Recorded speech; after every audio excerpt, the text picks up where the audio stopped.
بسم اللہ الرحمن الرحیم الحمدللہ رب العالمین والصلاة والسلام علی نبینا و امامنا و قدوتنا محمد وعلی آلہ و صحبہ اجمعین، اما بعد۔ گزشتہ ہفتہ ہم نے حضرت حسین رضی اللہ تعالیٰ عنہ کی شہادت کے بعد جو صورتحال پیش آئی اور لوگوں پہ اس کا جو اثر ہوا اور اس کے فوری جو نتائج نکلے اس کا ذکر کیا تھا، اور میں نے بتلایا تھا کہ فوری ایک ریاکشن جو مدینہ منورہ میں ہوا کہ لوگوں نے یزید کی حکومت کے خلاف بغاوت کر دی، اور مکہ کے اندر عبداللہ ابن زبیر کا اقتدار قائم ہو گیا، وہاں بھی لوگوں نے یزید کی حکومت کے خلاف بغاوت کر دی۔ اور اسی دوران کہ جب یزید کی فوجیں مدینہ والوں کو سزا دینے کے بعد واقعہ حرہ جس کا میں نے ذکر کیا، بدترین ظلم جس میں اہل مدینہ پہ کیا گیا، اس کے بعد اہل مکہ کا محاصرہ کیے ہوئے تھیں، تو یزید کی اسی دوران موت واقع ہوئی، اور اس کے بعد بنو امیہ کے اندر قیادت کا خلا پیدا ہو گیا، کیونکہ یزید کے بیٹے نے حکومت سے دستبرداری کا اعلان کر دیا، معاویہ جس کا نام تھا۔ تو اس دوران اب بنو امیہ کے جو حامی تھے اور فوج جس نے محاصرہ کیا ہوا تھا مکہ کا، خود انہوں نے عبداللہ ابن زبیر کو پیشکش کی کہ وہ ان کی بیعت کرنے کے لیے تیار ہیں، لیکن یہاں مورخین نے لکھا ہے کہ عبداللہ ابن زبیر سے سیاسی غلطی ہوئی کہ انہوں نے یہاں انتقام لینے کی بات کی کہ نہیں، اس وقت تک مفاہمت نہیں ہو سکتی اور بیعت نہیں ہوگی کہ جب تک ایک ایک حجازی کے بدلے میں، بعض روایتوں میں کہ 10 شامیوں کو ہم قتل نہ کریں، کیونکہ یزید کی فوج ساری شامیوں پر مشتمل تھی، اس وقت تک مفاہمت نہیں ہو سکتی۔ تو اس طرح کا نعرہ جب لگایا گیا تو پھر اہل شام نے دیکھا کہ ان کے سامنے اب کوئی راستہ نہیں ہے، انتقام ان سے لیا جائے گا، تو انہوں نے پھر بنو امیہ کو کھڑا کرنے کی کوشش کی، جبکہ بنو امیہ کے لیڈر جتنے تھے اس وقت تقریباً وہ ذہنی طور پہ مایوس تھے، دستبردار ہو چکے تھے، ذہنی طور پہ بھی عبداللہ ابن زبیر کی بیعت کرنے کے لیے تیار تھے۔ لیکن جب آپ کسی کو بند گلی میں لے جاتے ہیں اور اسے نظر یہ آتا ہے کہ میرے سامنے اب کوئی راستہ نہیں ہے، ادھر بھی موت ہے اور ادھر بھی موت ہے، تو پھر کوئی نہ کوئی راستہ نکالنے کی لوگ کوشش کرتے ہیں۔ اور اس حالت میں بنو امیہ نے پھر اکٹھے ہو کر مروان بن حکم کو اپنا لیڈر بنایا، اور یہ اب دوسری شاخ تھی بنو امیہ کی۔ اور مروان جو ہے یہ حضرت عثمان رضی اللہ تعالیٰ عنہ کا چچا زاد بھائی تھا، حکم کا بیٹا۔ حکم اور حضرت عثمان کے والد عفان یہ دونوں بھائی تھے، تو یہ حضرت عثمان کا چچا زاد بھائی تھا، اس کو انہوں نے حکمران بنا لیا، اور اس کی شاخ سے پھر آگے بنو امیہ کی دوسری حکومت چلی ہے جس نے طویل پھر حکومت کی ہے۔ تو یہاں اب صورتحال اس وقت یہ بن چکی تھی عالم اسلام کی کہ مکہ اور مدینہ میں عبداللہ ابن زبیر ہیں، اور شام میں بنو امیہ کی حکومت بن گئی ہے۔ جب مروان کو لیڈر بنایا بنو امیہ نے تو جنگ ہوئی بنو امیہ کے حامیوں اور عبداللہ ابن زبیر کے حامیوں کے درمیان شام میں۔ بنو امیہ غالب آ گئے تو شام پھر دوبارہ ان کے قبضے میں آ گیا۔ تو اب اس طرح کی صورتحال تھی کہ شام بنو امیہ کے پاس ہے، حجاز اور مکہ تو حجاز میں آتا ہے، حجاز عبداللہ ابن زبیر کے پاس ہے، اور عراق جو ہے اس کی صورتحال بڑی مختلف تھی۔ عراق میں حضرت حسین رضی اللہ تعالیٰ عنہ کی شہادت کے بعد جو ریاکشن ہوا، رد عمل لوگوں کے اندر ہوا، وہ دو طرح کا تھا۔ ایک تحریک اٹھی کہ حضرت حسین کے قاتلوں سے بدلہ لینے کے نام پہ قاتلین حسین سے بدلہ لیا جائے گا، لیکن بدقسمتی سے یہ جو تحریک تھی، یہ تحریک بالکل اسی طرح کی تحریک تھی سیاسی مقاصد کے لیے جس طرح کی تحریک قاتلین عثمان سے بدلہ لینے کے لیے اٹھی تھی۔ قاتلین عثمان سے بدلہ لینے کا نعرہ جو لگایا تھا بنو امیہ نے، تو مقصد قاتلین عثمان سے بدلہ لینا نہیں تھا، مقصد یہ ہے کہ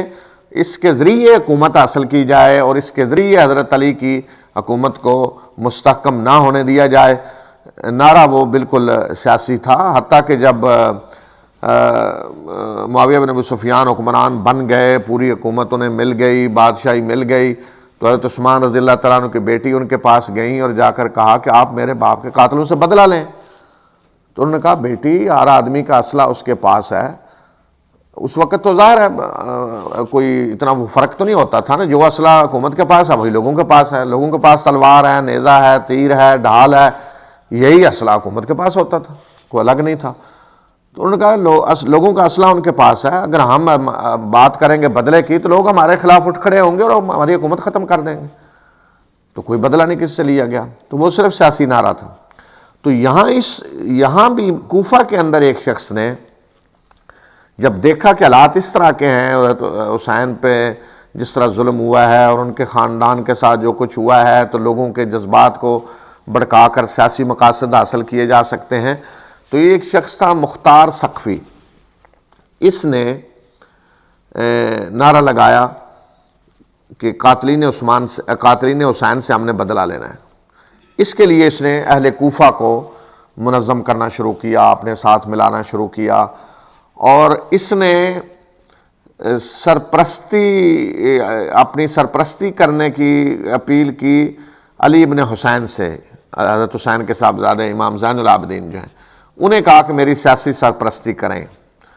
لیکن انہوں نے انکار کر دیا، اس لیے کہ یہ شخص بڑا جھوٹا اور بڑا فراڈی اور چال باز تھا، سیاسی گرو، اور وہ سمجھتے تھے کہ یہ چال باز ہے، اس کے مقاصد اور ہیں۔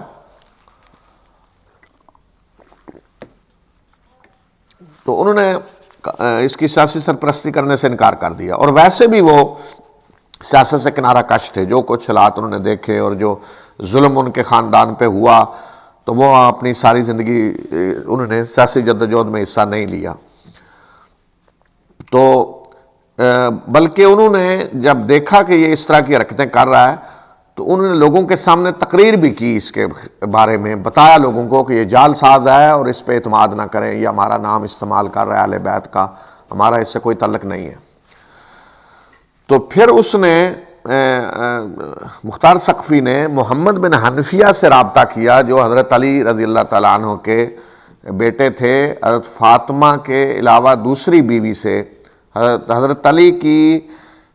جو دوسری بیویوں سے اولاد حضرت فاطمہ کے علاوہ، ان کو تاریخ کی اصطلاح میں غیر فاطمی اولاد کہا جاتا ہے۔ مورخین نے اس طرح تقسیم کیا کہ حضرت علی کی فاطمی اولاد، یعنی جو حضرت فاطمہ سے اولاد ہے، اس میں حضرت حسن حسین ہے جن سے نسل چلی ہے، اور باقی غیر فاطمی اولاد ہے دوسری بیویوں سے۔ تو دوسری بیویوں سے آپ کی جو اولاد تھی، اس میں بہت سارے آپ کے بیٹے حضرت حسین کے بھائی تو کربلا میں شہید ہو گئے آپ کے ساتھ، لیکن جن سے آگے نسل چلی ہے پھر حضرت علی کی غیر فاطمی اولاد میں، ان میں جو کربلا میں شہید نہیں ہوئے، ان میں ایک تو محمد بن حنفیہ ہیں، تاریخ میں جو بہت مشہور ہیں اور بڑے سیاسی مدبر بھی وہ تھے، اور حضرت حسین کو بھی انہوں نے بڑے صحیح مشورے دیے تھے، جو بالکل دانشورانہ مشورے تھے، لیکن ان کے مشوروں پہ بھی عمل نہیں کیا حضرت حسین نے۔ اور ایک اور بیٹے جن سے نسل چلی وہ عمر ہیں، عمر بن علی، لیکن ان کی اولاد میں کوئی اس طرح بڑا آدمی نہیں اٹھا تاریخ میں جس کا ذکر ہو۔ تو محمد بن حنفیہ کو سیاسی لحاظ سے شہرت حاصل ہوئی، اور یہ بڑے میں نے کہا دانشور تھے، سیاسی مدبر اور بڑے دلیر۔ تو مختار ثقفی نے ان سے رابطہ کیا کہ آپ سرپرستی کریں، آپ کو ہم امام بناتے ہیں اپنا، کیونکہ اب حضرت حسین کی شہادت کے بعد حضرت علی کے بیٹوں میں تو کسی نے اٹھ کر امامت کا دعویٰ نہیں کیا، یعنی حکومت حاصل کرنے کی کوشش نہیں کی۔ امام زین العابدین تو گوشہ نشین ہو گئے، تو اس نے ان سے کہا کہ آپ کو ہم لیڈر بناتے ہیں۔ تو امام زین العابدین نے اپنے چچا محمد بن حنفیہ کو بھی روکا کہ یہ شخص چال باز ہے اور اس سے آپ ہوشیار رہیں اور اس کا ساتھ نہ دیں، لیکن محمد بن حنفیہ اس وقت مکہ میں تھے، وہ ایک سیاسی صورتحال میں بڑی مشکل میں مبتلا ہو گئے کہ مکہ میں حکومت تھی عبداللہ ابن زبیر کی، تو عبداللہ ابن زبیر نے حضرت عبداللہ بن عباس اور محمد بن حنفیہ کو کہا کہ میری بیعت کریں، تو یہ دونوں بیعت کرنے کے لیے تیار نہیں ہوئے، اور انہوں نے پھر دھمکی دی ان کو کہ اگر بیعت نہیں کریں گے تو زبردستی بیعت لی جائے گی، تو پھر ان دونوں کو گرفتار کر دیا انہوں نے حرم کے اندر ہی، اور دھمکی دی کہ میں جلا دوں گا تم کو اگر تم بیعت نہیں کرو گے۔ اب یہ مشکل میں پھنس گئے، تو اس حالت میں انہیں بھی اب سیاسی مدد کی ضرورت تھی، کوئی میری مدد کرے سیاسی طور پہ۔ تو مختار ثقفی اس وقت کوفہ کے اندر اس کا کافی رسوخ بڑھ چکا تھا، کوفہ کے لوگوں کو اس نے ساتھ ملا لیا تھا، بڑی طاقت اس کے پاس ہو چکی تھی، صرف اسے تھوڑی سیاسی سرپرستی چاہیے تھی۔ تو اس حالت میں جب ان کے پاس پیغام آیا مختار ثقفی کا کہ آپ امام بنے اور آپ لیڈر بنے، ہم آپ کے پیچھے چلتے ہیں، تو یہ تیار ہو گئے پھر اس حالت میں کہ تاکہ یہاں سے مجھے رہائی ملے اور میری کچھ سیاسی مدد کریں۔ تو جب یہ تیار ہوئے تو پھر مختار ثقفی نے کوفہ سے اپنے آدمی بھیجے، پیسہ بھی بھیجا، اور ان آدمیوں نے آ کر انہیں یہاں سے رہا کروایا باقاعدہ، اور پیسہ بھی دیا، رہا بھی کروایا ان کو، حضرت عبداللہ ابن عباس کو۔ تو اس طرح سے ایک سیاسی مجبوری کے تحت یہ اس کی سرپرستی کرنے کے لیے تیار ہوئے، لیکن عملی طور پہ یہ کوفہ نہیں گئے، عملی طور پہ جا کر انہوں نے کچھ نہیں کہا۔ اس نے ان کا نام بس استعمال کیا کہ امام کون ہے؟ محمد بن حنفیہ، اور اس نے کہا کہ یہ حضرت علی نے وصیت کی تھی ان کے حق میں، حضرت علی کے یہ وصی ہیں، اور حضرت علی کے بعد اب حضرت حسین کے بعد اب یہ امام ہیں، اور یہ مہدی ہیں، اور ان کی حکومت قائم ہونی چاہیے۔ گویا کہ اس نے ان کی حکومت کے لیے دعوت دینی شروع کر دی اور لوگوں سے بیعت لینی شروع کر دی۔ تو لیکن مقاصد اس کے اپنے تھے، اور ساتھ نعرہ یہ تھا کہ قاتلین حسین سے بدلہ لینا ہے۔ تو اس طریقے سے اس نے زبردست قوت حاصل کر لی کوفہ کے اندر، اور اس نے کوفہ کے میں بغاوت کر کے بنو امیہ کے خلاف، عبید اللہ بن زیاد جو وہاں گورنر تھا، اس کے خلاف وہ اٹھا اور اسے قتل کر دیا، اور اس کا سر کاٹ کر امام زین العابدین کے پاس بھیج دیا، علی بن حسین۔ حالانکہ وہ تو غیر جانبدار تھے، وہ تو نہ انہوں نے سرپرستی کی نہ وہ اس معاملے میں، لیکن ان کے پاس سر کاٹ کر بھیجا،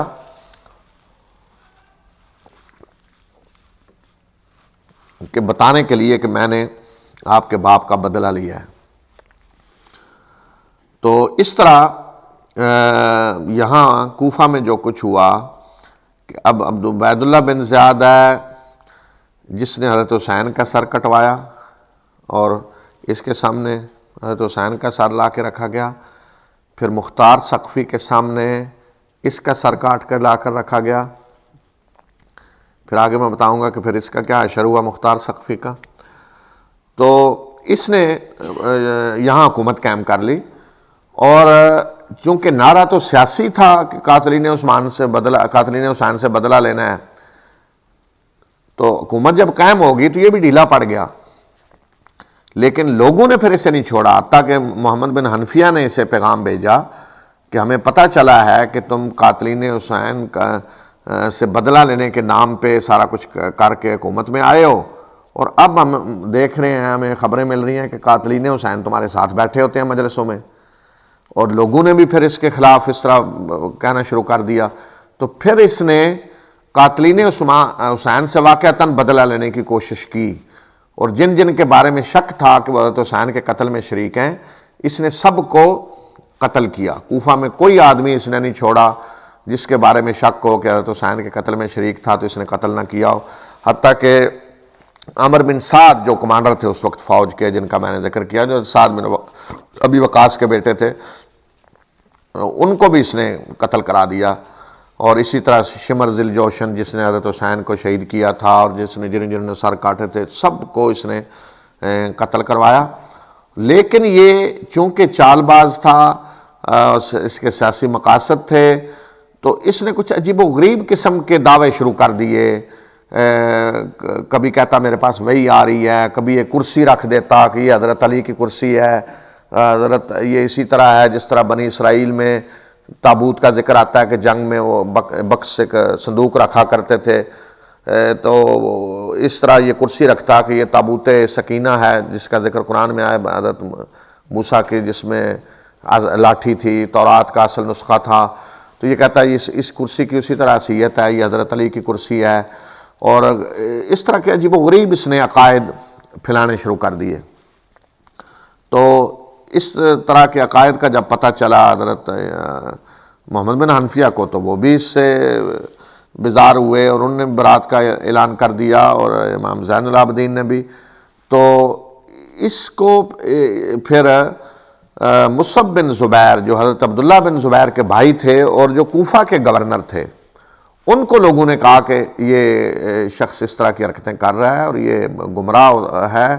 تو اس کے خلاف کارروائی کریں. تو انہوں نے پھر حملہ کیا کوفہ پہ،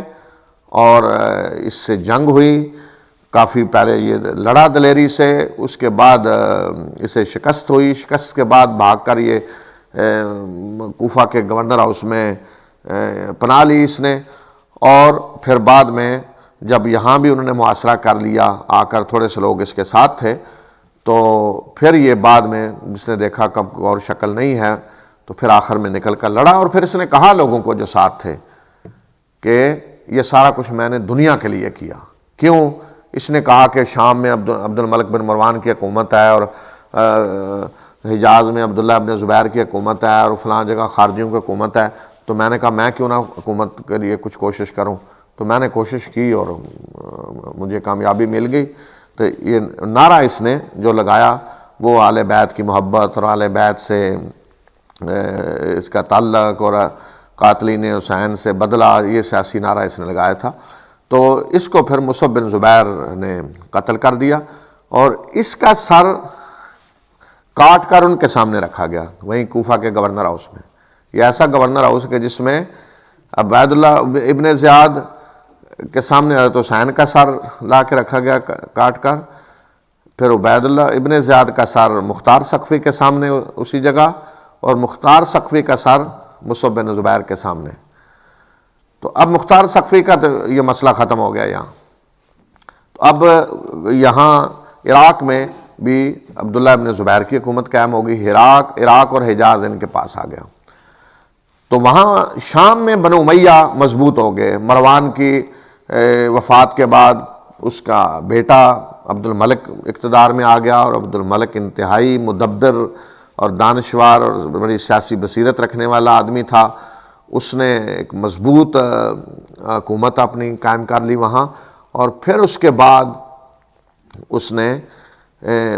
حجاز اور عراق میں قبضہ کرنے کی کوشش کی، اور عراق میں سب سے پہلے قبضے کے لیے اپنی فوجیں بھیجیں. اور یہاں اس کا آمنا سامنا ہوا مصعب بن زبیر سے جو حضرت عبداللہ بن زبیر کے بھائی تھے. تو مصعب بن زبیر بھی بہت بہادر تھے اور بڑے مدبر اور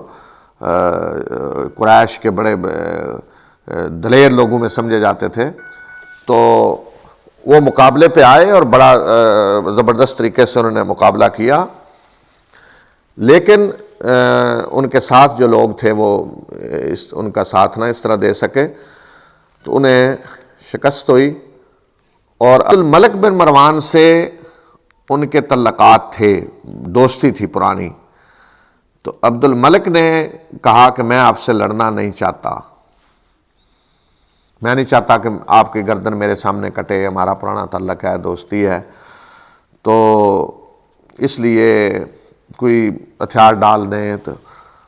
انہوں نے کہا کہ نہیں، یہ نہیں ہو سکتا کہ میں ہتھیار ڈالوں اور اس طریقے سے اپنے آپ کو قیدی کی حیثیت سے پیش کر دوں، یہ نہیں ہو سکتا، میں لڑوں گا آخری لمحے تک. اور پھر وہ لڑے، اور عبد الملک نے بعد میں تعریف بھی کی ان کی کہ ان جیسا کوئی دلیر آدمی میں نے نہیں دیکھا. تو پھر مصعب بن زبیر کا اسی طرح سٹ کٹ کے پھر عبد الملک بن مروان کے پاس آیا. تو یہاں بنو امیہ کی حکومت قائم ہوگی عراق میں دوبارہ. اور حجاز میں پھر بنو امیہ نے قبضہ کرنے کے لیے حملہ کیا، اور یہاں مشہور شخص تاریخ میں جس کا آپ نے نام سنا ہوگا، حجاج بن یوسف ثقفی، اس کو بھیجا گیا مکہ پہ حملہ کرنے کے لیے۔ تو اس نے مکہ کا محاصرہ کیا، کئی مہینے محاصرہ یہ جاری رہا، اور بالآخر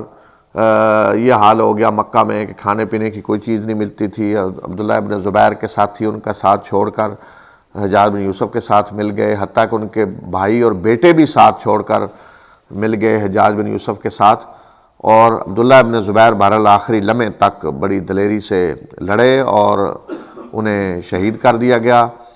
اور یہاں بھی بنو امیہ کی حکومت قائم ہوگی، حجاز کے اندر بھی۔ اب اس کے دوران ہی جب یہ کشمکش ادھر ہو رہی تھی، کوشش بنو امیہ کی طرف سے کہ وہ حجاز پہ قبضہ کریں، اسی دوران کوفہ کے اندر ایک اور تحریک اٹھی۔ پہلی تحریک تو تھی کہ قاتلین حسین سے بدلہ لینا ہے، یہ تحریک اٹھی۔ اس کے جو سرپرست تھے وہ ایک بڑے نیک انسان بزرگ، وہ صحابی تھے، سلیمان ان کا نام تھا۔ ان کے ساتھ اور لوگ اسی طرح کے انتہائی مخلص نیک لوگ سارے ان کے ساتھ تھے۔ انہوں نے اپنا نام رکھا توابین، توبہ کرنے والے۔ انہوں نے کہا کہ ہم نے حضرت حسین کو بلایا اور ان کی مدد نہیں کر سکے۔ ایک تو وہ لوگ تھے نا جو حضرت حسین کے قتل میں شریک تھے، لیکن یہ وہ لوگ تھے جو قتل میں تو شریک نہیں ہوئے لیکن حضرت حسین کی کوئی مدد بھی نہیں کر سکے،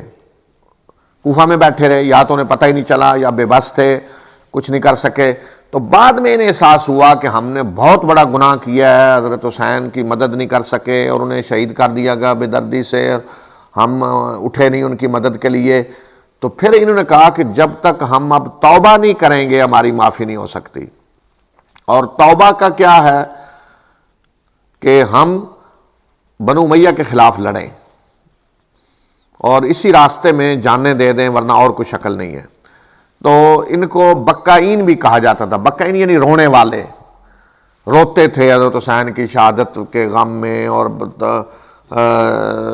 یہ کہ ہماری توبہ کس طرح قبول ہوگی، ہم سے احساس کہ بہت بڑا گناہ ہوا ہے، ہم نے حضرت حسین کو چھڑایا نہیں، بچایا نہیں، اور ہمارے سامنے انہیں اس طرح شہید کر دیا گیا۔ تو ایک بہرحال نعرہ یہ بھی تھا کہ قاتلین حسین سے بدلہ لے، لیکن قاتلین حسین کو تو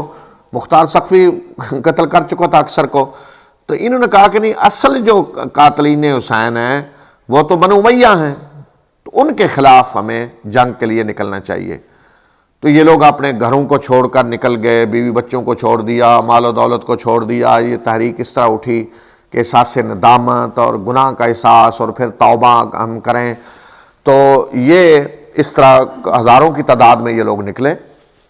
اور شام کی طرف یہ بڑھے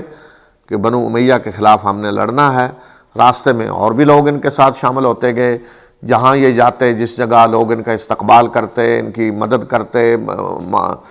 اس سے کھانے پینے کا سامان دیتے اور چیزیں دیتے کہ ان کی مدد کے لیے۔ تو یہ مومنٹ اس طرح شام کی طرف بڑھتی گئی، یہاں تک کہ بنو امیہ کی فوج سے ان کا مقابلہ ہوا، اور یہ بڑی دلیری شجاعت سے لڑے، اور ان کے کوئی سیاسی مقاصد نہیں تھے مختار ثقفی کی طرح، بالکل ان کے بارے میں واضح تھا کہ صرف ایک احساس تھا انہیں ندامت، شرمندگی کا، گناہ کا، کہ ہم نے جو کیا ہے، اور ہم وہ سمجھتے تھے کہ اب اس کا حل یہی ہے کہ ہم جنگ کریں بنو امیہ سے اور اسی راستے میں ہم شہید ہو جائیں۔ تو اس لیے انہوں نے کسی ایسے آدمی کو گھسنے نہیں دیا اپنے اندر جس کے سیاسی مقاصد ہوں۔ تو بالآخر یہ لڑے اور ہزاروں کی تعداد میں اس طرح شہید ہو گئے۔ تو بنو امیہ کے اقتدار کو یہ لوگ بھی چیلنج نہ کر سکے۔ تو اب جو تحریکیں اٹھی تھی بنو امیہ کے خلاف، ان کی توابین کی تحریک، مختار ثقفی کی تحریک، وہ ختم ہو گئی، اور عبداللہ ابن زبیر کی حکومت 7 سال تک تقریباً حکومت ان کی رہی، بالآخر وہ بھی ختم ہوگی بنو امیہ کے سامنے۔ تو اب مکمل طور پہ اقتدار پورا بنو امیہ کے ہاتھ میں آ گیا، ایک مضبوط حکومت قائم ہو گئی۔ تو اب یہاں آپ دیکھیں کہ یہاں ایک نئی اب صورتحال پیدا ہوئی کہ پہلے جو معاملہ تھا وہ ایک انفرادی تھا، یعنی حضرت علی کے مقابلے میں معاویہ بن ابی سفیان اٹھے ہیں،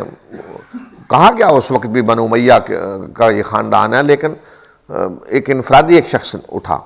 لیکن اب بالکل واضح ہو گیا کہ اب ایک طرف بنو امیہ ہیں، ایک خاندان کی حیثیت سے ان کی حکومت قائم ہو چکی ہے، اور دوسری طرف اب کوئی سیاسی طاقت اعلانیہ ان کے سامنے نہیں ہے. حضرت حسین کے خاندان میں اب کوئی سیاسی جدوجہد نہیں کر رہا، کوئی حکومت کا طلبگار نہیں ہے، کوئی نہیں اٹھا حکومت حاصل کرنے کے لیے. اور میں نے بتایا کہ مختار ثقفی نے محمد بن حنفیہ کو لیڈر بنایا تھا، تو مختار ثقفی تو ختم ہو گیا، لیکن اندر ہی اندر جو حامی تھے بنو ہاشم کے یا حضرت علی کی اولاد کے کہ ان کو حکومت ملنی چاہیے، اب ان کی کوئی بڑی طاقت تو نہیں رہی، سیاسی طور پہ وہ سامنے نہیں تھے، لیکن اندر ہی اندر انہوں نے ایک تحریک شروع رکھی آہستہ آہستہ آہستہ آہستہ کہ لیڈر اب اس تحریک کے کون ہے؟ محمد بن حنفیہ، امام وہ ہیں اس تحریک کے، سیاسی لیڈر وہ ہیں. اور یہ تحریک بنو امیہ کے دور میں آگے بڑھتی رہی اندر ہی اندر خفیہ، لیکن کمزور تھی، اتنی زیادہ نہیں تھی، آگے بڑھتی رہی، حتیٰ کہ محمد بن حنفیہ جب فوت ہوئے ہیں تو ان کے بیٹے ابو ہاشم عبداللہ کو انہوں نے اپنا قائم مقام بنایا، وہ لیڈر بن گئے تحریک کے، امام گویا کہ وہ تھے پھر. تو اب یہ امامت جو تھی سیاسی طور پہ حضرت علی کی غیر فاطمی اولاد میں چل نکلی. اس دوران حضرت علی کی فاطمی اولاد خاموش ہے، وہ سیاست میں نہیں ہے، غیر فاطمی اولاد میں متحرک ہیں. محمد بن حنفیہ سیاسی طور پہ آگے، ان کے بیٹے اب آگے، اور اس کے بعد جب ان کی وفات کا وقت آیا تو اتفاق سے یہ شام میں تھے، ان کے اپنے خاندان کا کوئی آدمی ان کے پاس نہیں تھا، تو انہوں نے حضرت عبداللہ ابن عباس کے پوتے محمد بن علی کو اپنا قائم مقام بنا دیا، انہیں امام بنا دیا اپنے بعد. تو اب بالکل ایک نیا موڑ آ گیا اس تاریخ میں کہ حضرت علی کی غیر فاطمی اولاد سے امامت حضرت عبداللہ ابن عباس کی اولاد میں منتقل ہو گئی. محمد بن علی امام بن گئے اس سیاسی موومنٹ کے جو اندر اندر چل رہی تھی. تو محمد بن علی جب آئے ہیں تو انہوں نے اس موومنٹ کو اور زیادہ اندر ہی اندر بڑھایا، تیز ہوگی یہ. اور پھر محمد بن علی جب فوت ہوئے ہیں تو انہوں نے اپنے بیٹے ابراہیم کو امام بنایا. امام کا مطلب سیاسی لیڈر، موومنٹ جو چل رہی تھی حکومت حاصل کرنے کے لیے، اس کے لیے ان کو لیڈر بنایا. تو اب بنو ہاشم کی یہ موومنٹ بن گئی، یعنی عباسی، حضرت عبداللہ بن عباس کی اولاد اور حضرت علی کی اولاد دونوں مل کر کام کر رہے تھے اس موومنٹ میں. اس میں حضرت علی کے حامی بھی تھے،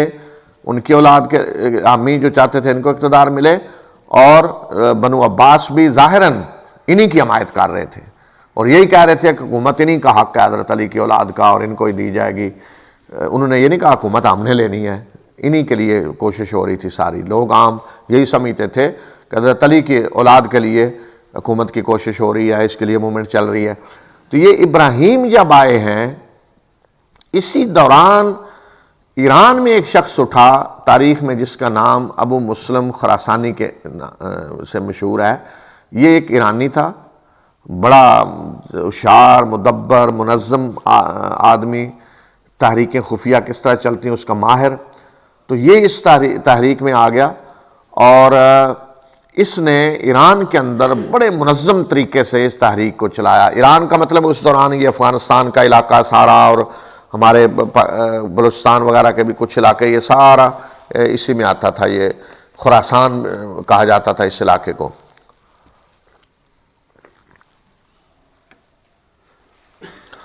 اور یہاں پہنچ کر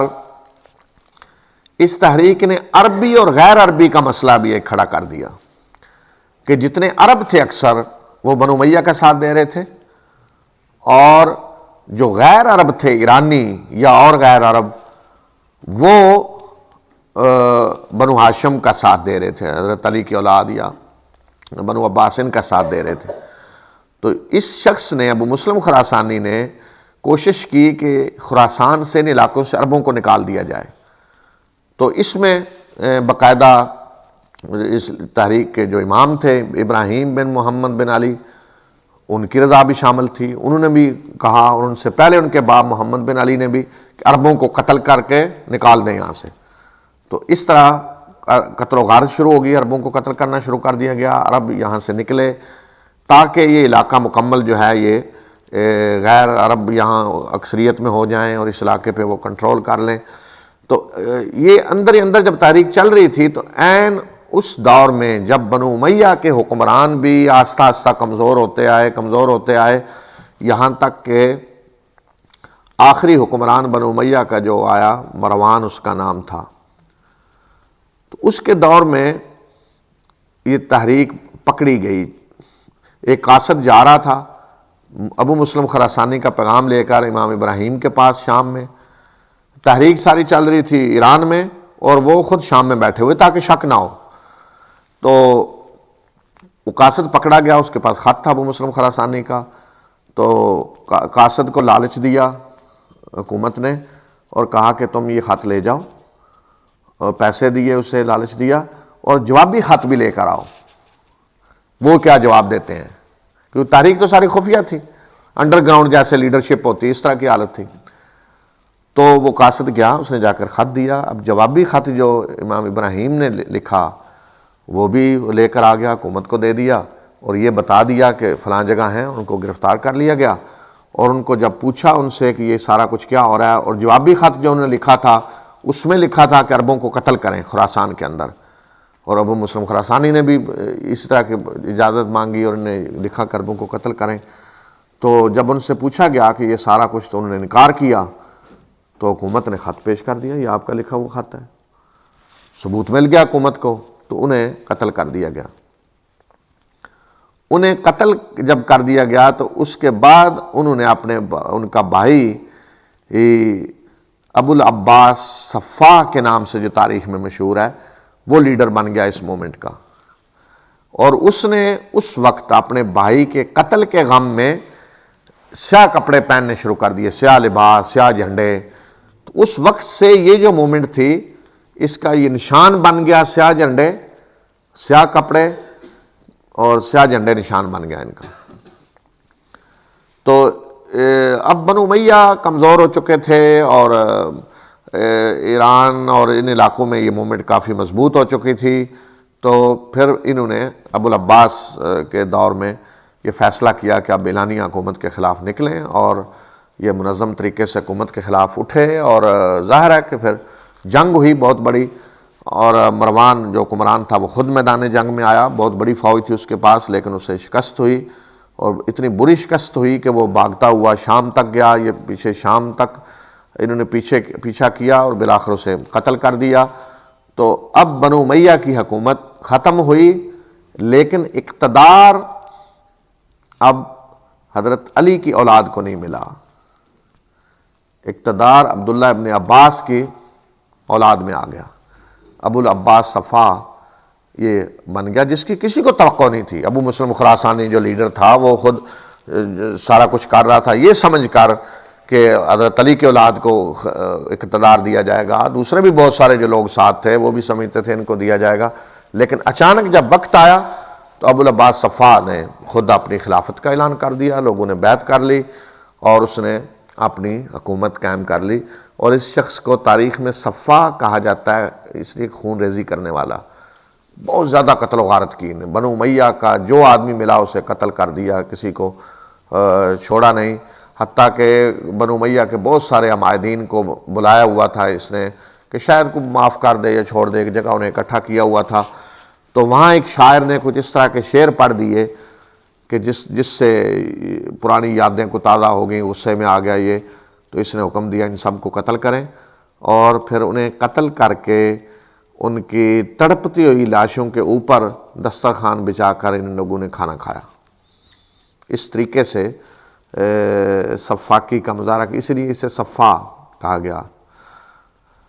تو اب وہ مومنٹ جو چلی تھی محمد بن حنفیہ سے، سیاسی مومنٹ اقتدار کے لیے، ان کے بیٹے سے آگے بنو عباس میں شفٹ ہو گئی، تو اب اقتدار بنو عباس کو مل گیا، حضرت علی کی اولاد پھر محروم ہے۔ حضرت علی کی فاطمی اولاد میں اقتدار کے لیے کوئی بڑی کوشش اتنی نہیں کسی نے کی۔ میں نے بتایا کہ علی زین العابدین غیر سیاسی رہے، سیاسی مومنٹ انہوں نے کوئی حصہ نہیں لیا کسی میں۔ ان کے بیٹے محمد الباقر جو ہیں وہ بھی غیر سیاسی رہے، انہوں نے کوئی حصہ نہیں لیا، حکومت کے خلاف نہیں کوئی جدوجہد کی۔ البتہ حضرت علی زین العابدین کے ایک صاحبزادے زید بن علی جن کا نام ہے تاریخ میں، امام انہیں بھی کہا جاتا ہے، امام زید بن علی، وہ اٹھے بنو امیہ کے خلاف ہشام کے دور میں اقتدار کے لیے کہ اقتدار ہمارا حق، حکومت ہمارا حق ہے، اور لوگوں کو ساتھ ملایا، کچھ لوگ ان کے ساتھ آئے۔ یہ بہت بڑے عالم تھے، امام حنیفہ رحمۃ اللہ علیہ کے اساتذہ میں سے تھے امام زید بن علی۔ تو ان کا ابتدا میں کوفہ والے نے کہا ساتھ دیں گے ہم، لیکن بعد میں جب میدان جنگ میں آمنا سامنا ہوا تو کوفہ والوں نے ان کو بھی چھوڑ دیا، تو بہت تھوڑے لوگ ان کے ساتھ رہ گئے، بہرحال یہ شہید کر دیے گئے۔ تو یہ امام زید بن علی جو ہیں، انہی کے نام سے شیعوں کا ایک گروہ ہے جنہیں زیدیہ کہا جاتا ہے۔ تو یہ گروہ بھی حقیقت میں تو سیاسی تھا، امام زید کی سیاسی جدوجہد تھی، لیکن بعد میں اس گروہ نے بھی تھوڑی مذہبی شکل اختیار کر لی، اور شیعوں کا یہ جو گروہ ہے زیدیہ جنہیں کہا جاتا ہے، یہ اہل سنت سے سب سے زیادہ قریب ہیں۔ یمن میں اس وقت جو یمن کے لوگ ہیں زیادہ تر زیدی مکتبہ فکر سے تعلق رکھتے ہیں، زیدی۔ تو یہ صرف یہ کہتے ہیں کہ شروع سے حکومت حضرت علی کا حق تھی، حضرت علی افضل تھے سب سے، لیکن اگر ان کے ہوتے ہوئے دوسروں کو بھی حکومت مل گئی ہے تو کوئی حرج نہیں۔ یہ حضرت ابو بکر عمر کی حکومت کو تسلیم کرتے ہیں، ان کے بارے میں کوئی کلمہ نہیں کہتے کہ انہوں نے کوئی حکومت چھینی ہے یا کوئی زیادتی کی حضرت علی کے ساتھ، اور یہ بھی بہرحال یہ کہتے ہیں کہ حضرت علی کی اولاد جو ہے انہی میں حکومت ہونی چاہیے تھی، لیکن اگر دوسری جگہ چلی گئی حضرت ابو بکر عمر میں تو کوئی حرج نہیں۔ اور کچھ مذہبی معمولی اختلاف ہے ان کا اہل سنت سے، تو ان میں اور اہل سنت میں کوئی بہت بڑا فرق نظر نہیں آتا۔ تو یہ شیعہ نے علی کا یا شیعہ نے اہل بیت کا یہ وہ گروپ ہے جو بہت ہی زیادہ قریب ہے اہل سنت سے۔ اب دوسری جو حضرت علی بن حسین کے بیٹے حضرت محمد الباقر ہیں، پھر آگے جعفر صادق ہیں، پھر آگے موسیٰ کاظم ہیں، تو یہ اولاد جو آگے چلی ہے انہوں نے کوئی سیاسی جدوجہد نہیں کی، اور یہ شاخ جو ہے یہ امام جعفر صادق تک تو اکٹھی چلی ہے ایک، پھر جعفر صادق کے بیٹے تھے اسماعیل بڑے بیٹے، اور ان کے بعد انہیں ان کا وارث ہونا تھا امامت میں، لیکن وہ باپ کی زندگی میں فوت ہو گئے، تو اس کے بعد انہوں نے اپنے دوسرے بیٹے موسیٰ کاظم کو ان کی جگہ بنا دیا، لیکن اسماعیل کے بیٹے محمد نے کہا کہ نہیں، امامت میرا حق ہے، اس لیے کہ میرا باپ تھا قائم مقام باپ کا، بے شک وہ فوت ہو گیا لیکن اب اس کے بعد مجھے ملنی چاہیے۔ تو وہ انہوں نے اختلاف کیا اس سے، تو وہ الگ ہو گئے، اور انہوں نے محمد بن اسماعیل نے سیاسی جدوجہد باقاعدہ شروع دی حکومت حاصل کرنے کے لیے۔ تو ایک یہاں سے نکل پڑا گروہ الگ حضرت علی کی فاطمی اولاد میں سے جنہیں اسماعیلی کہا گیا، اور یہ گروہ جو ہے اس نے سیاسی جدوجہد کی باقاعدہ حکومت حاصل کرنے کے لیے، اور باقاعدہ حکومت بھی حاصل ہوئی انہیں، جس کا میں الگ پھر ذکر کروں گا۔ پھر یہی گروہ ہے سیاسی کہ جنہیں حکومت ملی مختلف جگہوں پہ، اور ان میں مختلف پھر فرقے بنے، اور بڑے بڑے بدترین قسم کے فرقے بنے جن کا میں انشاءاللہ آگے ذکر کروں گا۔ لیکن جو دوسرا سلسلہ تھا، مثلا امام جعفر صادق جو ہیں، ان کے بیٹے آگے انہوں نے جو اپنے بیٹے کو اپنا قائم مقام بنایا موسیٰ کاظم کو، تو موسیٰ کاظم کے بعد ان کے بیٹے آئے محمد جواد، پھر علی اور رضا۔ علی اور رضا جو ہیں انہوں نے دور پایا مامون رشید کا دور، جو عباسی حکمران ہوئے ہیں، ہارون رشید کے بیٹے۔ مامون الرشید نے خود متاثر ہوا وہ اس بات سے کہ حضرت علی کی اولاد کا حق تھی حکومت، تو ہم نے لے لی، تو اس نے اپنے طور پہ علی الرضا کو ولی عہد بنا دیا کہ میرے بعد یہ حکمران ہوں گے، بغیر کسی سیاسی جدوجہد کے یا انہوں نے کوئی مطالبہ کیا، کوشش کی، نہیں، اس نے خود ہی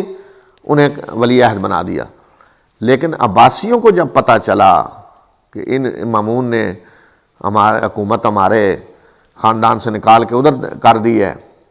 تو بغاوت ہوگی اندر عباسی خاندان میں۔ تو اس نے جب دیکھا بغاوت ہو گئی ہے تو اس نے پھر ان کی ولی عہدی کینسل کر دی، اور بلکہ یہ بھی کہا جاتا ہے کہ اس نے زہر دلوا دیا پھر ان کو کہ تاکہ جان ہی چھوٹے کہ میرے بعد یہ نہ بن سکے، تو حالانکہ انہوں نے خود اس کے لیے کوشش نہیں کی تھی۔ تو یہ جو سلسلہ ہے امامت کا چلایا گیا، یہ امامت غیر سیاسی امامت رہی۔ دوسری امامت سیاسی امامت تھی، امامت کا مطلب سیاسی جدوجہد تھا۔ یہ امامت اس طرح نہیں تھی جس طرح امام حنیفہ امام ہیں یا امام شافعی امام ہیں، مذہبی امام ہیں، علمی طور پہ انہیں امام کہا جا رہا ہے، امام بخاری ہیں، نہیں، یہ امامت سیاسی چل رہی تھی کہ سیاسی جدوجہد ہوگی۔ تو جو محمد بن اسماعیل ہیں یا امام زید ہیں، انہوں نے تو سیاسی جدوجہد کی، لیکن یہ جو سارا آگے سلسلہ چلا حضرت علی کی اولاد میں، ان میں سب سے پہلے اب اثنا عشری شیعہ جو آج کہلاتے ہیں، تو ان میں سب سے پہلے وہ حضرت علی کو امام مانتے ہیں، پھر حضرت حسن ہیں، پھر حضرت حسین ہیں، پھر علی زین العابدین، پھر محمد الباقر، پھر اس کے بعد جعفر صادق ہیں، پھر موسیٰ کاظم ہیں، پھر اس کے بعد محمد جواد، پھر علی رضا، پھر علی نقی ہیں، پھر حسن عسکری ہیں، پھر 12ویں پھر جا کر جو ہیں وہ انہیں محمد مہدی جو غیب سمجھے گئے کہ یہ غائب ہو گئے ہیں، بچے تھے ابھی 4-5 سال کے، اور انہوں نے کہا کہ وہ غائب ہو گئے ہیں۔ تو یہ امامت ان کے 12 امام، اس طبقے نے ان کو مانا کہ 12 یہ امام ہیں، اس لیے اثنا عشر 12 کو کہتے ہیں۔ اس لیے یہ جو شیعوں کا طبقہ ہے اسے اثنا عشری کہتے ہیں، یعنی 12 اماموں کو ماننے والے، جبکہ 12ویں غائب ہو گئے۔ اور ان کے بارے میں پھر یہ عقیدہ بعد میں پیدا کر لیا گیا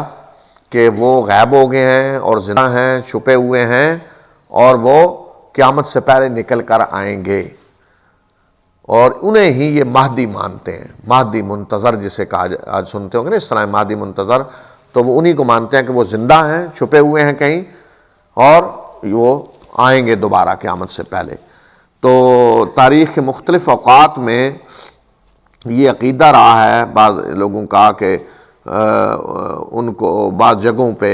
یہ جا کر روتے تھے اور کھڑے ہو کر دعائیں کرتے تھے کہ اپیلیں کرتے تھے کہ جلدی نکلیں اور جلدی نکلیں۔ ابن بطوطہ نے لکھا ہے اپنی تاریخ میں مختلف جگہوں پہ جب وہ ان علاقوں میں آئے تو مختلف جگہوں پہ یہ جا کر دعائیں کرتے تھے ان کے نکلنے کے لیے، اور یہ کہتے ہیں کہ جب دنیا ظلم سے بھر جائے گی تو وہ نکلیں گے۔ تو ابھی عراق میں جب یہ حکومت ان کی قائم ہوئی تو عجیب و غریب وہاں واقعات ہوئے کہ جن لوگوں کا یہ خیال تھا کہ ظلم سے دنیا بھرے گی، قتل و غارت زیادہ ہوگی تو وہ نکلیں گے، تو ایسے گروپ وہاں اٹھے جنہوں نے بہت زیادہ قتل و غارت شروع کر دی، لوگوں کو قتل کرنا، کیوں کہ جتنی زیادہ قتل و غارت ہوگی تو مہدی آئیں گے پھر جلدی۔ تو اس قسم کا عقیدہ بن گیا۔ یہاں اب ایک چیز میں واضح کرنا چاہتا ہوں جو بڑی اہم ہے، جس کو سمجھنا بڑا ضروری ہے، کہ میں نے شروع سے یہ بات کہی تھی کہ یہ اختلاف جو ہوا تھا یہ صرف سیاسی اختلاف تھا مسلمانوں کا، جو حضرت علی اور معاویہ بن ابی سفیان میں ہوا، سیاسی اختلاف تھا۔ بعد میں بھی بنو امیہ کا جو بنو ہاشم سے ہوا یہ صرف سیاسی اختلاف تھا. اس سیاسی اختلاف نے طویل عرصے تک مذہبی شکل نہیں اختیار کی تھی، یہ صرف سیاسی رہا. اور اگر کوئی تھوڑا بہت فقہی اختلاف تھا ائمہ اہل بیت میں اور دوسرے ائمہ میں، تو وہ اسی طرح تھا جس طرح امام ابو حنیفہ رحمۃ اللہ علیہ اور امام شافعی میں کچھ اختلاف ہے، علمی فقہی اختلاف ہے، یا امام شافعی اور امام مالک میں ہے، یا امام مالک اور امام احمد بن حنبل میں ہے. اسی طرح کا معمولی کوئی رائے میں اختلاف تھا ائمہ اہل بیت میں علمی اور دوسرے ائمہ میں. امام جعفر صادق استاد ہیں امام حنیفہ کے، امام زید استاد ہیں امام حنیفہ کے، تو اس طرح دونوں طرف سے ایک دوسرے سے علم حاصل کیا گیا. یہ کوئی مذہبی اختلاف نہیں تھا، صرف اور سیاسی تھا. کہ سیاسی کیا تھا کہ آیا اقتدار، جب اختلاف ہوا ہے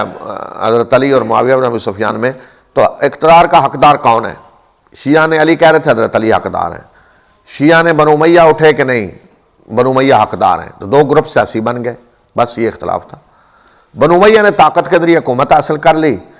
اور جو شیعہ نے علی تھے جو کہتے تھے بنو ہاشم کو یا حضرت علی کو اقتدار ملنا چاہیے، وہ دب گئے. لیکن اندر ہی اندر موومنٹ چلاتے رہے اپنی، حتیٰ کہ انہوں نے آ کر پھر حکومت لے لی، بنو عباس کے ہاتھ میں جو آ گئی حکومت وہ انہوں نے لے لی. تو اس کے بعد آج جو کچھ ہم سنتے ہیں عجیب و غریب چیزیں، یہ کیسے پیدا ہوئی؟ تو یہ ساری سوچ جو ہے یہ وقت کے ساتھ ساتھ تھوڑی تھوڑی پیدا ہونی شروع ہوئی، وقت کے ساتھ ساتھ تھوڑی تھوڑی. کہ مثلا جب حضرت علی کی جنگ ہوئی ہے معاویہ بن ابی سفیان سے، اور پہلے جنگ جمل ہوئی، پھر جنگ صفین ہوئی، پھر حضرت علی کو شہید کر دیا گیا، اور جو حالات یہ بنے، پھر بنو امیہ کی حکومت مثلا آ گئی، معاویہ بن ابی سفیان کا دور آ گیا. تو اب بنو امیہ کا دور ہے، حکومت ان کے ہاتھ میں ہے، طاقت ان کے ہاتھ میں ہے ساری. تو بدقسمتی سے کچھ ایسے کام شروع ہو گئے کہ جنہوں نے اس طرح کے حالات پھر پیدا کیے، باقاعدہ ایک کشمکش کی صورت. کہ مثلا ایک تو یہ سلسلہ شروع کر دیا گیا کہ ممبر پہ ہر جمعے کو حضرت علی کو برا بلا کہا جاتا. ہر خطیب کون ہوتے تھے؟ گورنر ہوتے تھے زیادہ تر بڑی بڑی جگہوں پہ، جو گورنر ہے وہی خطبہ دے رہا ہے، تو گورنر حضرت علی پہ لعنت بھیجتے اور حضرت علی کو برا بلا کہتے. اب ذرا تصور کریں آپ کہ حضرت علی کے اپنے بیٹے حضرت حسن حسین مسجد نبوی میں بیٹھے ہوئے ہیں، خطبہ سن رہے ہیں، اور گورنر صاحب گالیاں دے رہے ہیں حضرت علی کو رسول صلی اللہ علیہ وسلم کے ممبر پر بیٹھ کر. تو کس طرح برداشت کرتے ہوں گے؟ اور یہ کارنامہ ہے بہرحال ان کا کہ اس کے باوجود کہ ان کے باپ کو ان کے سامنے ممبر پہ گالیاں دی جا رہی ہیں، انہوں نے یہ نہیں کہا جی ہم جمعہ نہیں پڑھیں گے گورنر صاحب کے پیچھے جی. بلکہ جب حضرت حسن فوت ہوئے ہیں تو اسی گورنر نے نماز جنازہ بھی پڑھائی ہے ان کی. حضرت حسین نے یہ نہیں کہا میں پڑھاؤں گا، گورنر کو نہیں ہم پڑھانے دیں گے، کیونکہ گورنر کا ہی حق ہے حکمران کا اسلام میں کہ نماز جہاں وہ ہوگا نماز بھی وہ پڑھائے. تو حضرت حسن کی نماز جنازہ بھی گورنر نے پڑھائی، وہی گورنر جو گالیاں دیتے تھے. یہ سلسلہ جاری تھا. اب اس سے مسلسل ایک ریئیکشن پیدا ہو رہا تھا. کوفہ میں جب کوفہ کا گورنر گالیاں دیتا حضرت علی کو، تو وہاں کئی صحابہ بیٹھے ہیں سامنے بڑے بڑے. اب وہاں ریئیکشن کئی دفعہ ہوا کہ کنکریاں ہوتی تھی نیچے ڈالی ہوئی مسجد میں، صفحے نہیں ہوتے، تو لوگ غصے میں پھر جذبات میں آ کے کنکریاں اٹھا کے مار دیتے تھے گورنر کو غصے میں. جب بعض لوگوں نے اس طرح ریئیکشن کا مظاہرہ کیا تو ان کو قتل کر دیا گیا پکڑ کر کہ آپ نے روکا کیوں ہے یا اس طرح کیوں کیا ہے. ایک صحابی تھے انہیں قتل کر دیا گیا. تو یہ سلسلہ اس طرح جو شروع رہا تو لوگوں کے اندر ایک عجیب سی سوچ پیدا ہوئی کہ حضرت علی کے ساتھ یہ کس طرح ظلم ہو رہا ہے. پھر حضرت حسین کی شہادت نے مزید اس سوچ کو اور گہرا کر دیا کہ بنو امیہ ظلم کر رہے ہیں. حضرت حسین حضرت علی پہ پہلے دیکھیں ظلم ہوا اور پھر اب حضرت حسین پہ ظلم. تو یہ سوچ بنی کہ دیکھیں حضرت علی کو حکومت نہیں کرنے دی گئی صحیح طرح. جب ان کی حکومت آئی تو سازشیں شروع کر دی گئیں، اور بات تو صحیح ہے کہ حضرت علی کو حکومت نہیں کرنے دے گی صحیح طریقے سے. ان کی حکومت کو غیر مستحکم کرنے کی کوششیں کی گئیں، اور ایک قسم کی بغاوت ان کے خلاف بنو امیہ نے کی، اور بالآخر خوارج نے آ کر حضرت علی کو شہید کر دیا، اقتدار بنو امیہ کے ہاتھوں میں آ گیا۔ تو اب یہ سارا کچھ تھا، اس میں ایک ڈیولپ ہوئی سوچ کہ حضرت علی پہ ظلم ہوا اور حضرت علی مظلوم ہیں، اور پھر حضرت حسین کی شہادت نے اور زیادہ اس زخم کو اور گہرا کر دیا کہ حضرت علی بھی مظلوم، پھر حضرت حسن دیکھیں ان کو زہر دے کے مار دیا گیا، اور پھر حضرت حسین کو دیکھیں کس طریقے سے شہید کر دیا گیا۔ تو مظلومیت کا یہ تصور ڈیولپ ہونا شروع ہوا، اور اس میں پھر جو لوگ اقتدار چاہتے تھے، سیاسی مقاصد حاصل کرنا چاہتے تھے حضرت حسین کی شہادت سے، انہوں نے اس کو اور زیادہ بڑکایا، جیسے مختار سقفی کا میں نے ذکر کیا۔ اور پھر جب تحریک یہ اٹھی اندر اندر جو چل رہی تھی بنو امیہ کے خلاف، اقتدار کے لیے سیاسی تحریک کہ بنو عباس بھی جس میں شریک تھے، تو اس تحریک میں بھی اندر اندر پھر یہ پراپوگنڈا سارا ہوا کہ دیکھیں جی حضرت علی پہ کس طرح بنو امیہ نے ظلم کیا، ان کو حکومت نہیں کرنے دی، پھر حضرت حسین کو کس طرح شہید کیا، اور یہ ایسے ہیں فلاں ہیں، انہوں نے ایسے۔ تو مظلومیت کا وہ سلسلہ ایک چلا، لیکن یہ کچھ عرصہ تک تو یہیں تک رہا بس کہ امیر معاویہ نے حضرت علی کے ساتھ زیادتی کی اور پھر بنو امیہ نے زیادتی کی۔ لیکن آگے چل کر کچھ لوگ اٹھے جنہوں نے کہا جی نہیں، حضرت علی کے ساتھ زیادتی یہاں نہیں ہوئی، وہ تو شروع سے ہی زیادتی ہوئی ہے، اقتدار ان کو شروع سے ملنا چاہیے تھا جو شروع سے نہیں دیا گیا۔ اس قسم کا فلسفہ بعض لوگوں نے پھیلانا شروع کر دیا، جو بہت تھوڑے تھے، یہ فلسفہ پھیلانا شروع کر دیا کہ شروع سے زیادتی ہوئی ہے، اقتدار کے حقدار وہ تھے۔ تو اب یہ فلسفہ جب اٹھا آگے تو اس کا نتیجہ یہ نکلا کہ اس طرح کے بعض لوگوں نے حضرت ابو بکر عمر کو بھی کہا کہ انہوں نے بھی چھینا ہے اقتدار، حضرت علی سے ان کو نہیں دیا اقتدار، انہوں نے بھی غصب کیا ہے۔ میں نے کہا نا امام زید اٹھے، زید جو علی بن حسین کے بیٹے بنو امیہ کے خلاف، ہشام کا دور تھا بنو امیہ کا، تو یہ جب اٹھے ہیں تو ان کے ساتھ جو لوگ تھے ان میں سے ایک اس سوچ کے بھی کچھ لوگ تھے جن کے اندر یہ سوچ پیدا ہو چکی تھی کہ حضرت علی پہ حضرت ابو بکر عمر نے بھی زیادتی کیا، اقتدار چھینا ہے ان سے۔ تو میدان جنگ میں جب آمنا سامنا ہوا تو ان لوگوں نے زید بن علی کو کہا کہ آپ یہ تسلیم کریں کہ حضرت ابو بکر عمر نے بھی حضرت علی کے ساتھ زیادتی کیا، تو پھر ہم آپ کا ساتھ دیں گے۔ انہوں نے کہا نہیں، میں حضرت ابو بکر عمر کو خلیفہ مانتا ہوں، ان کو شیخین ہیں، وہ امت کے بہترین لوگوں میں سے ہیں، میں تو نہیں کہوں گا کہ انہوں نے اقتدار چھینا ہے، انہوں نے زیادتی کی ہے، نہیں۔ انہوں نے کہا اچھا اب آپ اگر یہ نہیں کہتے تو ہم آپ کا ساتھ نہیں دیں گے۔ انہوں نے کہا بے شک میرا ساتھ نہ دیں، میں یہ بات نہیں کہوں گا، میں ان کے خلاف کوئی بات نہیں کروں گا۔ تو اس کا مطلب یہاں بنو عباس کا یہ دور جو تھا شام کا، تو یہاں تک یہ سوچ کچھ لوگوں میں پیدا ہو چکی تھی، اس طرح کی فلسفہ، یہ زیادہ نہیں کچھ لوگوں میں تھی۔ اور پھر آگے بڑھتے بڑھتے یہ سوچ نے باقاعدہ ایک عقیدے کی شکل اختیار کر لی، ایک کہ کیا کہ نہیں جی شروع سے حضرت علی خلافت کے حقدار تھے، اور پھر اس سے بھی آگے بڑھ کر یہ انہوں نے کہا جی نہیں، رسول اللہ علیہ وسلم نے وصیت کی تھی حضرت علی کے لیے کہ وہ میرے بعد خلیفہ ہوں گے، اور ان سے زبردستی اقتدار چھین لیا گیا، اور اس طرح پھر آگے مزید ڈیولپ ہوتے ہوتے یہ سوچ یہاں تک اس کا نتیجہ نکلا کہ حضرت ابو بکر عمر کو بھی برا بلا کہنا شروع کر دیا اس طرح کے لوگوں نے کہ انہوں نے اقتدار چھینا اور حضرت علی پہ ظلم کیا، اور سارا وہ معاملہ جو حضرت حسین تک تھا صرف، یا حضرت وہ اوپر تک پہنچا دیا انہوں نے۔ اور پھر باقاعدہ یہ سیاسی جو موومنٹ تھی اس نے ایک عقیدے کی شکل اختیار کر لی، مذہب کی شکل اختیار کر لی، لیکن یہ جب تک ائمہ موجود رہے اس وقت تک نہیں ہوا، یہ ان کے بعد ہوا ہے سارا۔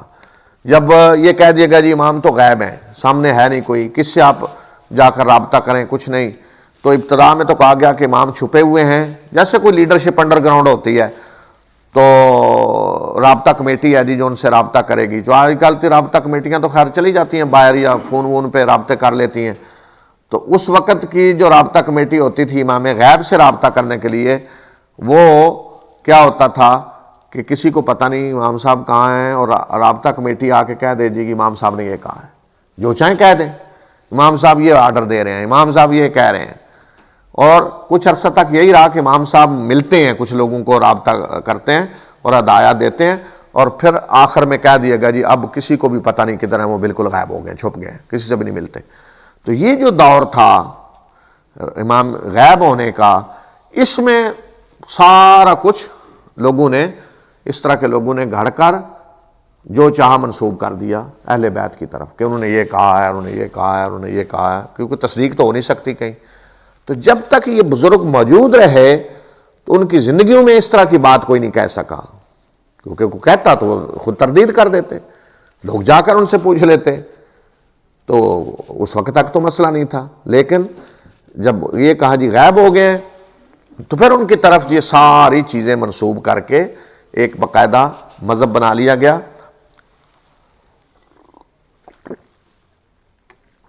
اور پھر اس مذہب کے جو بنیادی اصول بنائے گئے، اس میں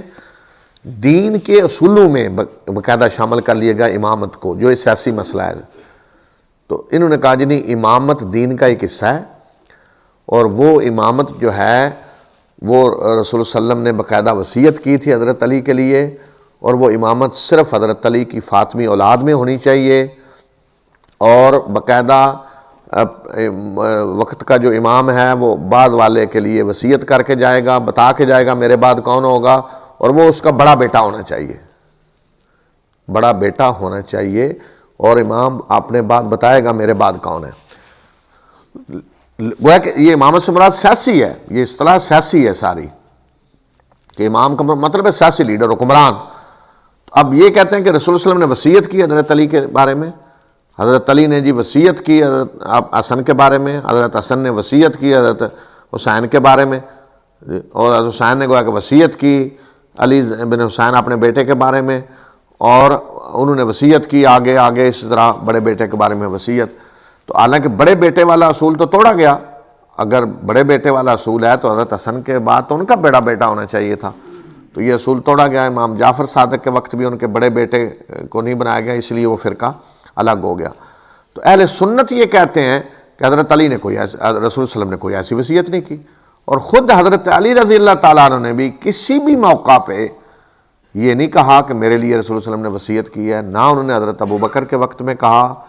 نہ انہوں نے حضرت عمر کے وقت میں کہا، نہ انہوں نے حضرت عثمان کے وقت میں کہا، کبھی بھی نہیں کہا۔ حتیٰ کہ جب ان کی جنگ ہو رہی تھی معاویہ بن ابی سفیان سے، اس وقت بھی حضرت علی نے کہیں یہ نہیں کہا کہ میرے لیے رسول صلی اللہ علیہ وسلم نے وصیت کی تھی، اور ہاں انہوں نے یہ ضرور اس وقت کہا، جو ان کے خط ہیں جو چھپے ہیں، نہج البلاغہ جو کتاب ہے اس میں، وہ انہی لوگوں کی چھاپی ہوئی ہے، انہی کی لکھی ہوئی ہے، بنائی، اس میں بھی سارا حضرت علی نے کہیں یہ نہیں کہا کہ میرے لیے وصیت کر گئے تھے رسول صلی اللہ علیہ وسلم۔ انہوں نے یہ ضرور کہا کہ ابو بکر خلیفہ ہوئے، ہم نے ان کی اطاعت کی، ان کا ساتھ دیا، ابو بکر نے عمر کو خلیفہ اپنے بعد بنایا، میں نے ان کا ساتھ دیا، ان کی اطاعت کی، ان کی بیعت کی، اور اس کے بعد کمیٹی بنی، کمیٹی نے عثمان کو بنایا، میں نے ان کی اطاعت کی، ان کے ساتھ دیا، اور اب جب لوگوں نے میری بیعت کی ہے تو میرے خلاف کیوں تم لڑتے ہو؟ بڑی معقول بات ہے۔ تو یہ بات حضرت علی نے کہی، یہی خط جو معاویہ بن ابی سفیان کو لکھے ان میں یہی لکھا کہ تم میرے خلاف اب جو لڑ رہے ہو اس کا تمہیں حق نہیں ہے، میں خلیفہ ہوں، اکثریت نے میری بیعت کی ہے، اور جس طرح پہلے خلفاء تھے اسی طرح میں ہوں، یہ انہوں نے کہا۔ کہیں انہوں نے یہ نہیں کہا کہ میرے لیے رسول اللہ علیہ وسلم نے وصیت کی تھی۔ اور پھر نہ حضرت علی کسی کے خلاف اٹھے ہیں یہ کہہ کر کہ میرے بارے میں کوئی وصیت ہے، اور پھر حضرت حسن تو خود دستبردار ہو گئے تھے، انہوں نے بھی یہ نہیں کہا کہ میرے لیے کوئی وصیت ہے، میں کیوں دستبردار ہوں، حالانکہ لوگ نہیں چاہتے تھے دستبردار ہوں، وہ ہو گئے دستبردار۔ لیکن بہرحال یہاں یہ عقیدہ انہوں نے بنا لیا امامت کا باقاعدہ، کہ امام وہ ہے جس کے لیے رسول صلی اللہ علیہ وسلم وصیت کر گئے ہیں، اور وہ حضرت علی کی فاطمی اولاد میں سے ہوں گے، اور پھر یہ بھی کہ وہ پاک ہیں، بالکل کوئی غلطی نہیں ان سے ہو سکتی، اور وہی حق رکھتے ہیں کہ قرآن کی جو چاہیں تشریح کریں اور جو چاہیں بتائیں، اور ہر دور میں امام کا ہونا ضروری ہے، اور وہ امام یا تو ظاہر ہوگا یا چھپا ہوا ہوگا۔ جب چھپنے کا مسئلہ آیا تو پھر انہوں نے کہا یا تو ظاہر ہوگا یا چھپا ہوا ہوگا، ہر حالت میں کوئی نہ کوئی رہے گا۔ تو پھر ایک تو امامت کا آ گیا مسئلہ ان کا، اور دوسری چیز جو ہے وہ بالکل جو الگ کر رہی ہے اہل سنت سے عقیدے کے لحاظ سے، اس میں بنیادی چیز تو امامت ہے۔ پھر دوسری جو چیز ہے وہ مذہبی طور پہ جو چیزیں انہوں نے باقاعدہ الگ کر لیں، ان میں ایک تو تقیہ ہے۔ تقیہ کیا ہے کہ آپ اپنے کسی دشمن سے کے سامنے ظاہر کچھ اور کریں، اندر کچھ اور ہو۔ تو میں سمجھتا ہوں کہ سیاسی طور پہ چونکہ یہ مومنٹس سیاسی چلتی رہی ہیں، انڈر گراؤنڈ چلتی رہی ہیں حکومتوں کے خلاف، تو اس وقت کوئی سیاسی طور پہ ضرورت ہوتی ہوگی کہ آپ اپنے آپ کو ظاہر نہ کریں۔ ایسی مومنٹیں جو خفیہ ہوتی ہیں ان میں ہوتا ہے یہ، لیکن اس کو باقاعدہ مذہب کی شکل بنا کر ائمہ کی طرف منسوب کر دیا گیا کہ انہوں نے کہا جی کہ تقیہ ہمارا دین ہے، باقاعدہ اس کو شامل کر لیا گیا۔ اور پھر اسی طرح متع جو ہے اس کو باقاعدہ ایک بڑا مذہبی تقدس کی شکل دے دی گئی۔ تو اس طرح پھر باقاعدہ آہستہ آہستہ وقت کے ساتھ ساتھ ایک مذہبی رنگ پورا چڑھا دیا گیا اس سیاسی تحریک پہ، اور اس میں بھی کہ جو اثنا عشری کہلانے والا گروہ ہے اس میں بھی، اور جو دوسرے گروہ نکلے اسماعیلی جن کا انشاءاللہ آئندہ میں ذکر کروں گا، انہوں نے تو بالکل عجیب و غریب قسم کا مذہب گڑھا اور عجیب و غریب قسم کی مذہبی شکلیں اختیار کیں کہ آپ تصور نہیں کر سکیں گے کہ کیا مسلمانوں میں بھی کوئی ایسی سوچ رکھنے والے ہو سکتے ہیں۔ تو بہرحال ان کو تو اس طرح کے جو گروہ ہیں اہل سنت نے بھی ان کو کافر قرار دیا، اور یہ جو اثنا عشری شیعہ ہیں یہ بھی ان میں سے اکثریت کو کافر قرار دیتے ہیں، اس لیے کہ ان کے تو عقائد ہی ایسے ہیں کہ آپ سن کر حیران ہو جائیں گے۔ تو یہ جو سارا کچھ ہوا ہے، لوگ یہ بھی حیران ہوتے ہیں کہ یہ سارا کچھ اگر ہو رہا تھا تو ائمہ جو ہیں اہل بیت ان کی اس وقت پوزیشن کیا تھی، کیا وہ روک کیوں نہیں رہے تھے لوگوں کو، یا کیا وہ اہل سنت کے خلاف تھے یا اہل سنت ان کے خلاف تھے۔ تو ائمہ اہل بیت کا دیکھیں جس طرح یہ لوگ احترام کر رہے تھے اسی طرح اہل سنت بھی احترام کر رہے تھے، کوئی فرق وہ نہیں تھا احترام کے لحاظ سے۔ باقی رہی یہ بات کہ سیاسی لحاظ سے حکومت کس سے ملنی چاہیے، تو بنو امیہ کے مقابلے میں سارے مسلمان انہی کی حمایت کر رہے تھے، لیکن اگر یہ نہیں اٹھے خود تو پھر تو الگ بات ہے، لیکن جہاں بھی کوئی اٹھا ان میں سے تو لوگوں نے بہرحال ان کی حمایت کی، حتیٰ کہ بنو عباس کی حکومت جب قائم ہو گئی، منصور کا دور آیا جب، تو ابو جعفر منصور جو دوسرا خلیفہ تھا بنو عباس کا، اس کے دور میں مدینہ میں اور عراق میں حضرت حسن کی اولاد میں سے دو بھائی محمد بن نفس زکی اور ابراہیم دونوں نے حکومت کے خلاف انہوں نے خروج کیا حکومت حاصل کرنے کے لیے، اور محمد وہ اتنے نیک انسان سے محمد کہ انہیں محمد نفس زکیہ کا لقب مدینہ میں تھے، نفس زکیہ یعنی ایک پاک نفس، اتنے نیک انسان تھے وہ، لیکن وہ حضرت حسن کی اولاد میں سے تھے، تو اس لیے یہ سارے ان کو نہیں مانتے، تو انہوں نے حکومت کے خلاف اٹھے۔ ان کے بھائی ابراہیم عراق میں اٹھے، مدینہ والوں نے ان کا ساتھ بھی دیا، عراق والوں نے بھی دیا، لیکن حکومت کی فوجوں کا وہ مقابلہ نہ کر سکے، شہید ہو گئے۔ اور اس وقت امام ابو حنیفہ رحمۃ اللہ علیہ موجود تھے عراق میں، اور امام ابو حنیفہ رحمۃ اللہ علیہ نے اعلانیہ تو نہیں لیکن چپکے سے ان کی تائید کی، حتیٰ کہ کہا جاتا کہ مالی مدد بھی ان کو دی۔ اور بنو عباس کے ایک بہت بڑے کمانڈر تھے فوج کے، وہ امام حنیفہ سے متاثر تھے، ان کے پاس آتے جاتے تھے، تو انہوں نے جب امام حنیفہ کو کہا کہ مجھے اس طرح ان کے خلاف لڑنے کے لیے شاید کہا جائے، تو امام حنیفہ رحمۃ اللہ علیہ نے انہیں منع کر دیا کہ نہ لڑیں، آپ انکار کر دیں۔ تو وہ کمانڈر جو انہوں نے امام حنیفہ رحمۃ اللہ علیہ کے کہنے پہ انکار کر دیا کہ میں نہیں لڑوں گا ان کے خلاف۔ تو گویا کہ اہل سنت جو تھے سارے بزرگ، وہ بھی سیاسی لحاظ سے تو ہم ہی تھے کہ اگر وہ حکومت جدوجہد کرتے ہیں ائمہ اہل بیت تو سب لوگ ساتھ دیتے ان کا۔ تو یہ مسئلہ نہیں تھا کہ اہل سنت یا اہل بیت کے ائمہ کے خلاف ہیں یا ان کی حکومت نہیں چاہتے یا ان کو وہ کسی اور کی حمایت کر رہے ہیں، وہ تو بنو عباس نے بھی آ کر قبضہ کر لیا سیاسی طریقے سے، ورنہ اس وقت بھی اہل سنت تو بنو عباس پہ بھی، حالانکہ وہ بھی بنو ہاشم ہیں، رسول اللہ علیہ وسلم کے چچا حضرت عباس کی اولاد ہے، لیکن ان پہ بھی ان کو ترجیح دیتے ہیں اہل بیت کو، لیکن بہرحال وہ سیاسی طور پہ نہیں انہوں نے جدوجہد کی، نہیں اٹھے، جب اٹھے ہیں تو لوگوں نے ساتھ دیا ہے۔ تو ان کے ہوتے ہوئے جب تک ائمہ یہ رہے ہیں، ہوتے ہوئے اہل سنت میں اور ان میں کوئی اس طرح کا اختلاف مذہبی نہیں تھا، اور جو چیزیں آج دیکھی جاتی ہیں یہ ساری ان کے بعد ان کی طرف منسوب کی گئی ہیں۔ تو چونکہ وہ خود سامنے نہیں تھے تو جو چیز بھی ان کی طرف منسوب کر دی گئی کوئی تصدیق اس کی نہیں ہو سکتی۔ تو آج اس لیے جو کچھ ہم دیکھتے ہیں تو یہ نہ سمجھا جائے کہ یہ امام جعفر صادق جو ہیں انہوں نے واقعی یہ سارا کچھ کہا ہوا ہے، یا کسی اور امام کی طرف جو کچھ منسوب ہے یہ واقعتاً انہوں نے کہا ہوا ہے، یا وہ حضرت ابو بکر عمر سے نعوذ باللہ کو نفرت کرتے تھے، بلکہ میں نے دیکھا شجرہ چھپا ہوا جتنے ائمہ اثنا عشری جو مکتبہ فکر ہے، ان اماموں میں 11ویں امام تک جو ہیں، 12ویں تو چھوٹے تھے غائب جنہیں سمجھ لیا گیا، تو 11 تک جو ہیں ان کی اولادوں کا شجرہ میں نے دیکھا، تو سوائے ایک دو کے تمام کی اولادوں میں حضرت علی سے لے کر حضرت حسن، حضرت حسین، علی زین العابدین، محمد الباقر، جعفر الصادق، آگے تمام کی اولادوں میں ابو بکر نام ملیں گے آپ کو، عمر ملیں گے، عثمان ملیں گے، عائشہ بیٹیوں میں عائشہ نام ملے گا۔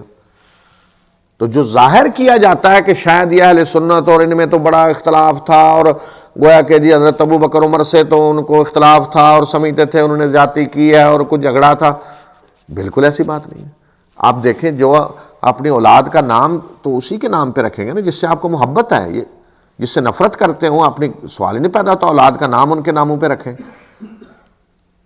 تو اب ان کی اولادوں میں سارے ابو بکر ہیں، عمر ہیں، عثمان ہیں، عائشہ ہیں، خود حضرت علی کے بیٹے جو کربلا میں شہید ہوئے ان میں عثمان بھی شہید ہوئے، ابو بکر بھی شہید ہوئے حضرت حسین کے ساتھ، عمر بھی تھے بیٹے حضرت علی کے لیکن وہ کربلا میں شہید نہیں ہوئے، اور اسی طرح حضرت حسین کی اولاد میں، آگے سارے حضرت حسن کی اولاد میں، سب میں یہ سارے نام آخر تک موجود رہے۔ تو اس سے یہ ثابت ہوتا ہے کہ یہ جو نفرت کا ماحول بعد میں ظاہر کیا گیا اور جو کچھ بنایا گیا، ائمہ اہل بیت جو ہیں ان کے ہاں یہ چیزیں نہیں تھیں، اور ان کا اسی طرح تعلق رہا اہل سنت سے، اسی طرح اہل سنت بھی ان سے اسی طرح محبت کرتے تھے جس طرح کہ وہ لوگ جو شیعہ نے علی کہلوائے۔ تو یہ جو کچھ اب ان کی طرف منسوب کیا جا رہا ہے اس کی کوئی تصدیق کا ذریعہ ہے ہی نہیں کہ آپ تصدیق کر لیں کہ وہ تو غیب جب سمجھ لیا گیا انہیں، اور تصدیق کرنے والا کوئی ذریعہ نہیں ہے آپ کے پاس، تو پھر جو چاہیں منسوب کر دیں ان کی طرف۔ تو یہ ہے وہ سیاسی تاریخ یا سیاسی جو اختلاف تھا کہ جس کو بالکل ایک مذہبی شکل بنا دی گئی، اور یہ میں نے کہا کہ جس طرح حضرت عثمان رضی اللہ تعالیٰ عنہ کے قتل کو سیاسی مقاصد کے لیے استعمال کیا گیا، اسی طرح حضرت حسین رضی اللہ تعالیٰ عنہ کی شہادت کو بھی سیاسی مقاصد کے لیے کچھ لوگوں نے استعمال کیا اور پھر باقاعدہ مذہبی شکلیں بنا لیں۔ تو انشاءاللہ میں آئندہ یہ بھی ذکر کروں گا کہ اسی حضرت علی ہی کی اولاد میں سے میں نے کہا کہ اسماعیلی جو فرقے بنے، اسماعیلی جنہیں کہا جاتا ہے، تو وہ محمد بن اسماعیل کے بیٹے محمد بن اسماعیل سے آگے چلے ہیں سارے، تو ان کا میں تھوڑا سا ذکر کروں گا کہ آج ان فرقوں کے نام کیا ہیں جو آج بھی موجود ہیں، وہ کیا ہیں تاریخ میں، اور کیا کیا ہوئے ہیں ان میں سے، اور کیا کیا کچھ کیا ہے انہوں نے تاریخ میں، تاکہ یہ بھی واضح ہو جائے کہ اہل بیت کا نام استعمال کر کے، اہل بیت کی محبت کے دعوے کر کے اور اہل بیت کے سیاسی حق کا نعرہ لگا کر لوگوں نے کیا کچھ کیا، سیاسی طور پہ کیا کچھ کیا، اور حکومتیں قائم ہوئیں تو کیسی حکومتیں قائم کی، اور مذہبی طور پہ کیسے کیسے عقائد انہوں نے بنائے، تاکہ یہ بات بھی واضح ہو جائے۔ تو اس لیے انشاءاللہ آئندہ میں اس موضوع پہ انشاءاللہ بات کروں گا۔ وآخر دعوانا الحمدللہ رب العالمین۔